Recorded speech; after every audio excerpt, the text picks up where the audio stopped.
ರಾಜ್ಯದಲ್ಲಿ ಕೋಲಾಹಲ ಎಬ್ಬಿಸಿರುವುದು honey trap ಪ್ರಕರಣ. ಈಗಾಗಲೇ ಗೃಹ ಸಚಿವರಿಗೆ ಮನವಿಯನ್ನ ಸಲ್ಲಿಸಿದ್ದಾರೆ ಸಚಿವರಾಗಿರುವಂತಹ ಕೆಎನ್ ರಾಜಣ್ಣ ಅವರು. ಇದೇ ಮನವಿಯನ್ನ ಗೃಹ ಸಚಿವರಾಗಿರುವ ಪರಮೇಶ್ವರ್ ಅವರು ಡಿಜಿಗೆ ನಿನ್ನೆನೇ ರವಾನೆ ಮಾಡಿದ್ದಾರೆ. ಈಗ ಈ ಪ್ರಕರಣದಲ್ಲಿ ಏನೇನು ಆಗಿದೆ ಅನ್ನೋದ್ರ ಬಗ್ಗೆ ನನ್ನ ಅನುಭವವನ್ನೇ ಬರೆದಿದ್ದೀನಿ ಅಂತ ದೂರಿನಲ್ಲಿ ಅಥವಾ ಮಾಹಿತಿಯನ್ನು ಕೊಡುವಂತಹ ಸಂದರ್ಭದಲ್ಲಿ ಕೆಎನ್ ರಾಜಣ್ಣ ಅವರು ಹೇಳಿದರು. ಆದರೆ ಇನ್ನೂ ಕೂಡ ಸಂಬಂಧಪಟ್ಟಂತಹ ಪೊಲೀಸ್ ಸ್ಟೇಷನ್ಗೆ ಅಥವಾ ಪೊಲೀಸರಿಗೆ ದೂರನ್ನ ಕೆಎನ್ ರಾಜಣ್ಣ ಕೊಟ್ಟಿಲ್ಲ. ಗೃಹ ಸಚಿವರ ಸೂಚನೆಯಂತೆ ಪ್ರಾಥಮಿಕ ತನಿಖೆಯನ್ನ ಮಾಡಬಹುದೇನೋ, ಆದರೆ ದೂರು ದಾಖಲಾಗದ ಹೊರತು ತನಿಖೆಯ ಸಂಸ್ಥೆ ನಿರ್ಧಾರ ಆಗಲ್ಲ. ಸೊ ದೂರು ದಾಖಲಾಗಿಲ್ಲ ಇಲ್ಲಿ, ಹಾಗಾಗಿ ತನಿಖಾ ಸಂಸ್ಥೆ ಯಾವುದು ಇಲ್ಲಿ ತನಿಖೆಯನ್ನ ಮಾಡುತ್ತೆ ಅನ್ನೋದು ಕೂಡ ಡಿಸಿಷನ್ ತಗೊಳ್ಳೋದು ಕಷ್ಟ ಆಗುತ್ತೆ. ಹನಿ ಟ್ರ್ಯಾಪ್ ಯತ್ನ ಆಗಿದೆ ಅಂತ ಕೆಎನ್ ರಾಜಣ್ಣ ಹೇಳಿದ್ರು. ಸದನದಲ್ಲೂ ಕೂಡ ಈ ವಿಚಾರವನ್ನ ಪ್ರಸ್ತಾಪ ಮಾಡಿ ಸಾಕ್ಷಿ ಇದೆ, ಪುರಾವೆ ಇದೆ, ನಾನು ಕೊಡ್ತೀನಿ, ದೂರನ್ನೂ ನಾನು ಕೊಡ್ತೀನಿ ಅಂತ ಹೇಳಿದ್ರು. ಆದರೆ ಇದೀಗ ನನ್ನ ಹತ್ರ ಯಾವುದೇ ಸಾಕ್ಷ್ಯ ಇಲ್ಲ, ಪುರಾವೆ ಇಲ್ಲ ಅನ್ನುವಂಥ ಹೇಳಿಕೆಯನ್ನ ನಿನ್ನೆ ಹೇಳ್ತಾ ಇದ್ದಾರೆ ಕೆಎನ್ ರಾಜಣ್ಣ ಅವರು. ಸಿಸಿಟಿವಿ ಫುಟೇಜ್ ಇಲ್ಲ, ಅಲ್ಲಿ ಯಾವುದೇ ರೀತಿಯ ಸಿಸಿಟಿವಿಗಳು ಇರಲಿಲ್ಲ, ಆದರೆ ಯಾರು ಅಂತ ಹೇಳಿ ನನಗೆ ಫೋಟೋಗಳನ್ನು ತೋರಿಸಿದ್ರೆ ನಾನು ಗುರುತಿಸ್ತೀನಿ ಅನ್ನುವಂತಹ ಮಾತನ್ನ ಹೇಳ್ತಾ ಇದ್ದಾರೆ. ಈ ಮೂಲಕ ಈ ಒಂದು ಪ್ರಕರಣದಲ್ಲಿ ಮೊದಲಿದ್ದಂತಹ ಒಂದು ಯಾವ ರೀತಿಯಾದಂತಹ ಆವೇಶ ಆಗಿರ್ಬೋದು ಅಥವಾ ಆ ರೀತಿಯಲ್ಲಿ ಬದ್ಧತೆ ಇತ್ತಲ್ಲ, ಅದು ಈ ಪ್ರಕರಣದಲ್ಲಿ ಇತ್ತೀಚಿನ ದಿನಗಳಲ್ಲಿ ಕಾಣಿಸ್ತಾ ಇಲ್ಲ. ಸದನದಲ್ಲಿ ಕೊಟ್ಟಂತಹ ಮಾತಿನಂತೆ ಅಥವಾ ಹೇಳಿದಂತಹ ರೀತಿಯಾಗಿ ಆ ನೆಕ್ಸ್ಟ್ ಡೇನೆ ಅಥವಾ ಅವತ್ತೇ ಏನಾದರೂ ಸುಮೋಟೋ ಕೇಸ್ ದಾಖಲಾಗತ್ತೆ ಅಥವಾ ಅವತ್ತೇ ಏನಾದರೂ ದೂರನ್ನ ದಾಖಲಿಸ್ತಾರ ಅನ್ನುವಂತಹ ಕುತೂಹಲ ಕೂಡ ಇತ್ತು.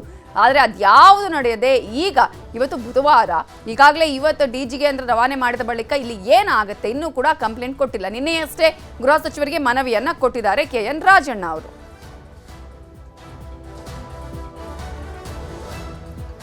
ಇದೇ ವಿಚಾರಕ್ಕೆ ಸಂಬಂಧಪಟ್ಟ ಹಾಗೆ ಇನ್ನಷ್ಟು ಡೀಟೇಲ್ಸ್ ಅನ್ನ ಕೊಡೋದಕ್ಕೆ ನಮ್ಮ ರಿಪೋರ್ಟರ್ ಗಂಗಾಧರ್ ವಾಗಟ ನೇರ ಸಂಪರ್ಕದಲ್ಲಿ ಜಾಯ್ನ್ ಆಗಿದ್ದಾರೆ.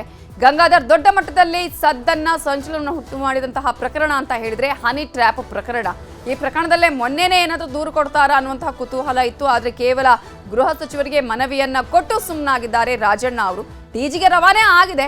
ಏನು ಪ್ರಾಸೆಸ್ ನೆಕ್ಸ್ಟ್? ಯಾವ ರೀತಿಯಾಗಿ ತನಿಖೆ ಆಗತ್ತಾ ಅಥವಾ ಕೇವಲ ಪ್ರಾಥಮಿಕ ತನಿಖೆಗಷ್ಟೇ ಸೀಮಿತವಾಗತ್ತಾ ಇಲ್ಲಿ? ನವಿತಾ ಜೈನ್, ಈಗ ರಾಜ್ಯ ರಾಜಕಾರಣ ಅಲ್ಲದೆ ದೆಹಲಿ ಮಟ್ಟದಲ್ಲೂ ಕೂಡ ಸಾಕಷ್ಟು ಸದ್ದು ಮಾಡಿದಂಥದ್ದು ಸಚಿವ ರಾಜಣ್ಣ ವಿರುದ್ಧದ ಹನಿ ಟ್ರ್ಯಾಪ್ ಒಂದು ವಿಚಾರ. ಆದರೆ ಈ ಒಂದು ಪ್ರಕರಣದಲ್ಲಿ ಸದನದಲ್ಲಿ ಮಾತನಾಡುವಂತಹ ಸಂದರ್ಭದಲ್ಲಿ ಈ ಬಗ್ಗೆ ನಾನು ದೂರನ್ನ ಕೊಡ್ತೇನೆ ಅಂತ ಹೇಳಿದ್ರು. ಅದೇ ರೀತಿಯಾಗಿ ಗೃಹ ಸಚಿವರು ತನಿಖೆ ಮಾಡೋಕ್ಕೆ ಆದೇಶವನ್ನು ಕೊಡ್ತೀನಿ ಅಂತ ಹೇಳಿದರು. ಆದರೆ ನಿನ್ನೆ ರಾಜಣ್ಣವರು ಅದ್ರ ಬಗ್ಗೆ ಉಲ್ಟಾ ಬರೆದಿರುವಂಥದ್ದು ಸಾಕ್ಷ್ಯಾಧಾರಗಳಿಲ್ಲ ಅಂತ ಹೇಳಿದ್ದಾರೆ. ಮೊದಲಿತ್ತು ಅಂದರು, ನಿನ್ನೆ ಇಲ್ಲ ಅಂತ ಹೇಳಿದ್ದಾರೆ. ಆದರೆ ನಾನು ಗುರುತಿಸಬಲ್ಲೆ, ಆಕೆ ಅವತ್ತಿನ ದಿನ ಆಕೆ ಬಂದಂಥ ಬಟ್ಟೆ ಬಗ್ಗೆ ಅಷ್ಟೇ ಹೇಳಿದರು. ಆದರೆ ಆಕೆ ಬಂದಂಥ ಸಂದರ್ಭದಲ್ಲಿ ಯಾರು ಅಂತ ನಾನು ಗುರುತಿಸಬಲ್ಲೆ ಅನ್ನೋ ರೀತಿಯಲ್ಲಿ ಅವರು ಈಗ ಹೇಳಿರುವಂಥದ್ದು. ಆದರೆ ಈಗ ಸದ್ಯದ ಮಟ್ಟಿಗೆ ನಿನ್ನೆ ಕೊಟ್ಟಿರುವಂಥದ್ದು ಗೃಹ ಸಚಿವರಿಗೆ ಅವರೊಂದು ಮನವಿ ಪತ್ರ, ಈ ಬಗ್ಗೆ ಒಂದು ತನಿಖೆ ಮಾಡಿಸ್ಬೇಕು ಅಂತೇಳಿ. ಆದರೆ ಎಲ್ಲೂ ಕೂಡ ಪೊಲೀಸ್ ಠಾಣೆಗಾಗಲಿ ಅಥವಾ ಎಲ್ಲೂ ಕೂಡ ಆ ಬಗ್ಗೆ ಕಂಪ್ಲೇಂಟನ್ನು ಕೊಟ್ಟಿಲ್ಲ. ಕಂಪ್ಲೇಂಟ್ ಕೊಡದೆ ಹೊರತು ಅದು FIR ಕೂಡ ದಾಖಲಾಗಬೇಕಾಗುತ್ತೆ. ಒಂದು SIT ರಚನೆ ಆಗಬೇಕಂದ್ರೆ FIR ಆಗಬೇಕು. ಆ FIR ಇನ್ವೆಸ್ಟಿಗೇಷನ್ ಮಾಡಿ ನಂತರ ಯಾರನ್ನೇ ಕೂಡ ವಶಕ್ಕೆ ಪಡೆದು ವಿಚಾರಣೆ ಮಾಡಬೇಕು ಅಂದರೂ ಕೂಡ FIR ಆಗಬೇಕು. ಆದರೆ ಸದ್ಯದ ಮಟ್ಟಿಗೆ ಯಾವುದೇ ರೀತಿ FIR ಆಗಿಲ್ಲ. ಈಗ ಇರುವಂಥ ಮಾಹಿತಿ ಪ್ರಕಾರವಾಗಿ ಗೃಹ ಮಂತ್ರಿಗಳು DGIGP ಅಲೋಕ್ ಮೋಹನ್ ಅವರಿಗೆ ಒಂದು ಸೂಚನೆಯನ್ನು ಕೊಟ್ಟಿದ್ದಾರೆ, ಪ್ರಿಲಿಮಿನರಿ ಇನ್ವೆಸ್ಟಿಗೇಷನ್ ಮಾಡಬೇಕು ಅಂತೇಳಿ. ಆದರೆ FIR ಆಗಲಿಲ್ಲದಿದ್ದರೂ ಸಹ ಒಂದು ಪ್ರಾಥಮಿಕ ತನಿಖೆಯ ಒಂದು ರಿಪೋರ್ಟ್ ಏನಿದೆ ಅದನ್ನು ಗೃಹ ಸಚಿವರಿಗೆ ಕೊಡ್ಬೋದು DGIGP ಅವರು.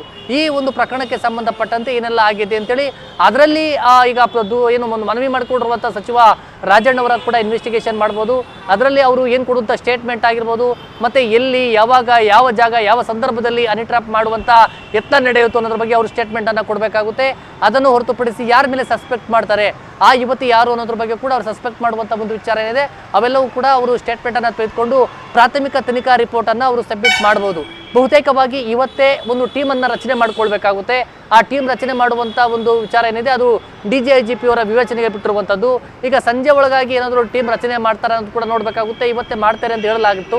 ಈಗ ಟೀಮ್ ರಚನೆಗೆ ಸಂಬಂಧಪಟ್ಟಂತೆ SP ರ್ಯಾಂಕ್ ಅಧಿಕಾರಿಯಲ್ಲಿ ಏನು ಮಾಡ್ತಾರೆ ಅಥವಾ DYSP ರ್ಯಾಂಕ್ ಅಧಿಕಾರಿಯನ್ನು ಈ ಒಂದು ಪ್ರಾಥಮಿಕ ತನಿಖಾ ರಿಪೋರ್ಟ್ ಸಬ್ಮಿಟ್ ಮಾಡುವಂಥ ನಿಟ್ಟಿನಲ್ಲಿ ಮಾಡ್ತಾರೆ, ಅದು ಕೂಡ ನೋಡಬೇಕಾಗುತ್ತೆ.